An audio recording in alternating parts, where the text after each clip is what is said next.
여러분 안녕하십니까. 이진권 TV입니다. 시사논평 이심전심 오늘 이야기 시작하겠습니다. 오늘은요, 민주당 의원들이 이건 정상국가가 아니다 이렇게 주장한 것을 주제로 해서 말씀드릴까 합니다. 여러분 이런 말 기억하실 겁니다. 국민은 이게 나라냐고 물었다. 대통령 문재인은 바로 그 질문에서 새로 시작하겠다.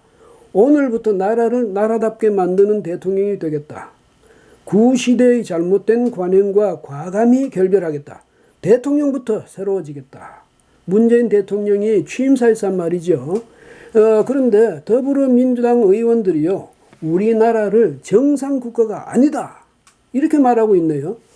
민주당 김종민 의원이 24일 MBC 라디오에 출연해서 이 검찰의 그 조국 법무부 장관 가족의 수사에 대해서 헌법 정신에 벗어나 있다. 헌법 정신의 궤도에서 이탈해 있다. 이렇게 주장을 했습니다.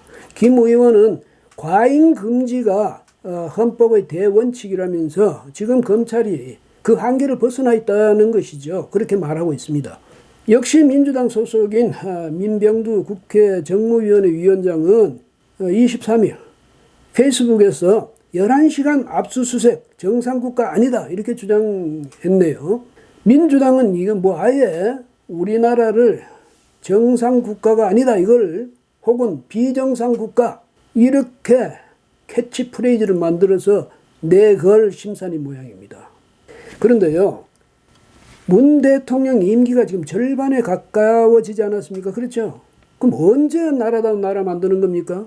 이제 얼마나 돼 있습니까? 그 나라다운 나라가. 검찰의 과잉 수사가 비정상 국가의 무슨 증거이냐 하는데요. 윤석열 검찰총장, 문 대통령이 정말 총회하고 신뢰해서 그 자리를 맡긴 것 아닙니까? 그래서 윤 총장이 검찰력을 아주 기울여가면서 조 장관에게 쏟아지는 온갖 의혹들을 파헤침으로써 실체적 진실, 이걸 규명해내겠다고 저렇게 애쓰고 있지 않습니까? 김 의원이 헌법상의 무슨 과잉 금지 원칙을 내세웠는데요. 그 말이 나왔으니 말인데, 박근혜 전 대통령 수사 때 어떻게 했습니까? 여러분 다 보지 않았습니까? 얼마나 모질게 무섭게 했습니까? 그때 수사팀장이 누굽니까? 박영수 특검 때 윤석열 지금 총장 아닙니까? 그때 지금의 여당 사람들 박수치고 환호하고 그랬죠. 잘한다고. 박 전 대통령한테는 그래도 되는 거고 그러는 것이 당연하고 조국 장관한테는 그러면 안 되는 겁니까? 그러면 비정상 국가가 되는 겁니까? 정상 국가가 아니게 되는 겁니까? 여당일수록요, 더 정부를 더 무섭게 더 철저히 감독해야 되는 것 아닙니까? 왜? 정부가 잘못되면, 정부가 실패하면 그건 집권당이 실패하는 것이거든요. 그러니까 주인의식을 가지고 감시를 해야 되는 거죠. 그런데 지금 하는 걸 보면 무슨 대통령의 그 호위무사, 전위부대 이런 태도를 보이고 있습니다. 이거 창피한 일 아닙니까? 국민의 대표라면요, 대통령도 국민의 대표고 국회의원도 국민의 대표입니다. 물론 그 직책 또 이 직무 역할 지위 이런 것은 차이가 있지만은 행정부와 입법부는 엄연히 다릅니다. 그러죠? 서로가 견제와 균형 관계에 있지 않습니까?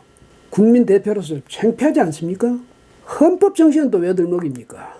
헌법 정신에, 헌법에 이 조상 조자 쓰는 조국은 외면해도 되고 성시 조자 쓰는 조국은 기어이 지켜야 한다 이렇게 헌법에 명시되어 있습니까? 이 알만한 사람들이 견강부회를 하는 걸 보면 정말 들어주기 힘듭니다. 개인주택을 압수수색하는데 11시간 가까이 걸렸는데요. 그게 검찰 탓이라네요. 민주당에서는. 그 상상력이 정말 놀랍습니다. 압수수색을 당하는 집 주인이 반발하거나 저항한다. 그럼 그건 또 이야기가 되지만은 검찰이 왜 그렇게 일부러 시간을 끌겠습니까? 상식적으로도 이해가 안 되는 그 일 아닙니까? 언론 기사를 보니까 변호인을 입회시키겠다 해서 그들을 기다리느라 시간이 갔고요. 또 입회 변호사가 이 압수 대상물 하나하나 꼼꼼히 따지고 드는 바람에 시간이 또 늦어졌다는 것 아닙니까? 그러니까 밥대를 놓치니까 이 수사관들이 우리는 밥을 걸르면서라도 계속 압수수색을 하겠다 이렇게 이야기했던 모양이에요. 그러니까 집주인 측에서는 그러면 우리도 밥을 먹지 못하지 않느냐, 같이 먹자 이래서 한식을 시켜서 먹었답니다. 한식을. 물론 밥값은 수사관들은 자기들 몫을 냈고요. 그랬는데 이제 또 어떤 문제가 생겼냐면 그렇게 하다 보니 시간이 지났지 않습니까?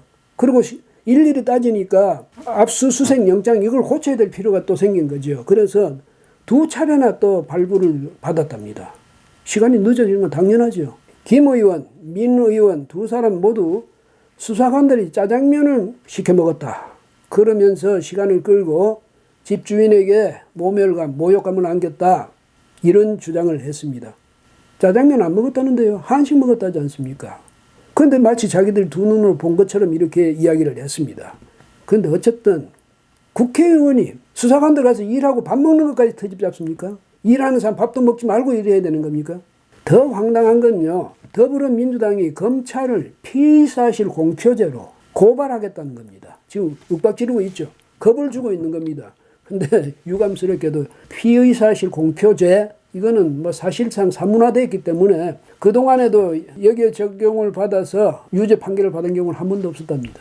그러니까 오죽하면요. 그 같은 집권당의 송영길 의원 이 말을 듣고 그건 말도 안 되는 소리다. 검찰 누가 임명하느냐. 대통령이 임명한 검사를 집권당이 고발하느냐. 그럼 집권당이기를 포기하느냐 뭐 이런 뜻으로 개탄을 했던 모양입니다. 예, 집권 여당이라면서 장관 한 사람 지키느라고요. 당력을 이처럼 소진해도 되는 것인지 참 이렇게 아주 작정을 하고 당력을 소진하자고 드는 것인지 그걸 저는 이해를 못하겠습니다.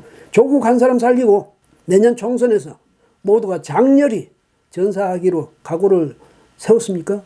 집권당 채통 참 이게 뭡니까? 봉숭아학당도 아니고 말이죠. 민주당이 진정으로 문재인 정부의 성공을 바란다면 또 그렇게 함으로써 국민의 신뢰를 회복하고 싶다고 한다면 당연히 검찰이 아니라 문 대통령에게 따졌어야죠. 정상국가 좀 만들어 달라고 말이죠. 대통령의 이 조국 편에 당연해 보입니까? 지나치게 조국에게만 집착하는 듯한 그 인상을 주는 문 대통령 뭐 섭섭하지도 않습니까? 이상해 보이지도 않습니까? 자존심이 있는 사람들이라면 이 대통령의 주의를 환기시키는 게 옳죠. 검찰에 대드는 것보다는 뭐 당론으로 하든 아니면 각자의 목소리를 내든 이건 아니다. 우리 정부의 기관인 소속 기관인 검찰을 우리가 이렇게 매도해서 되겠느냐. 대통령이 이런 상황을 방치해서 되겠느냐. 조국 한 사람 때문에 이게 뭐냐. 한 사람만 희생시키면 될 걸 희생인지 아닌지는 모르지만 그렇게 말할 수 있어야 집권당 아닙니까? 근데 사람들이요. 많은 사람들이 이구동성으로 조국은 아니다. 조국은 안 된다. 이렇게 이야기하면 거기에 분명히 무슨 이유가 있을 거다. 이렇게 인식하는 게 이게 정상적인 인식의 방법 아닙니까? 아예 거기는 귀를 틀어막고 무조건 조국 편드는 게 이게 더불어민주당의 당론입니까? 문 대통령의 판단력에 대해서는 참 갈수록 신뢰가 떨어집니다. 물론 뭐 처음부터 제가 문 대통령을 뭐 신뢰하고 했던 건 아닙니다만은 근데 내치에서도 그렇고 외치에서도 그렇게 도대체 이게 뭡니까? 김정은을 말이죠. 곤궁한 처지에서 구해주려고 애쓰는 그런 모습을 보인 것 외에 정치적으로 또 외교적으로 어떤 성과를 올렸습니까? 사회적 소외계층, 저소득층을 위해서 애썼다. 그런 말은 하지 마십시오. 결과는 그 거꾸로 나타났다는 것 아닙니까? 이번에도요. 조국 문제 이거에 대해서 대통령으로서 권위 있게 말이죠. 뭐 교통정리를 해주고 갔어야지. 그냥 미국으로 갔어요. 급급히. 왜? 그동안에 사실 뭐 계획에도 없었던 듯한데 갑자기 도널드 트럼프 미국 대통령하고 정상회담이 잡혔다. 이러면서 갔거든요. 그래서 정상회담을 했습니다. 그런데 이번에도 아니나 다를까.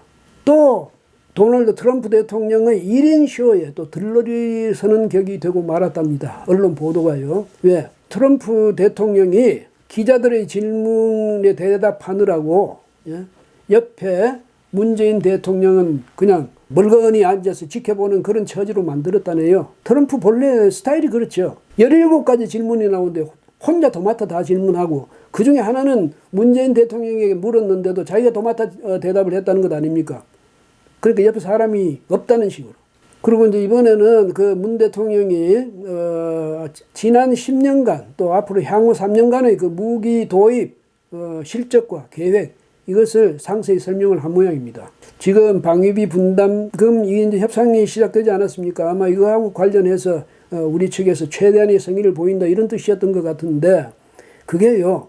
우리 방위력을 강화하기 위해서 그런 뜻만으로 대통령이 그런 의지를 보였다면요. 반가운 일인데요. 또 그거 알고 보면 배경이 또 그게 아닌 것 같습니다.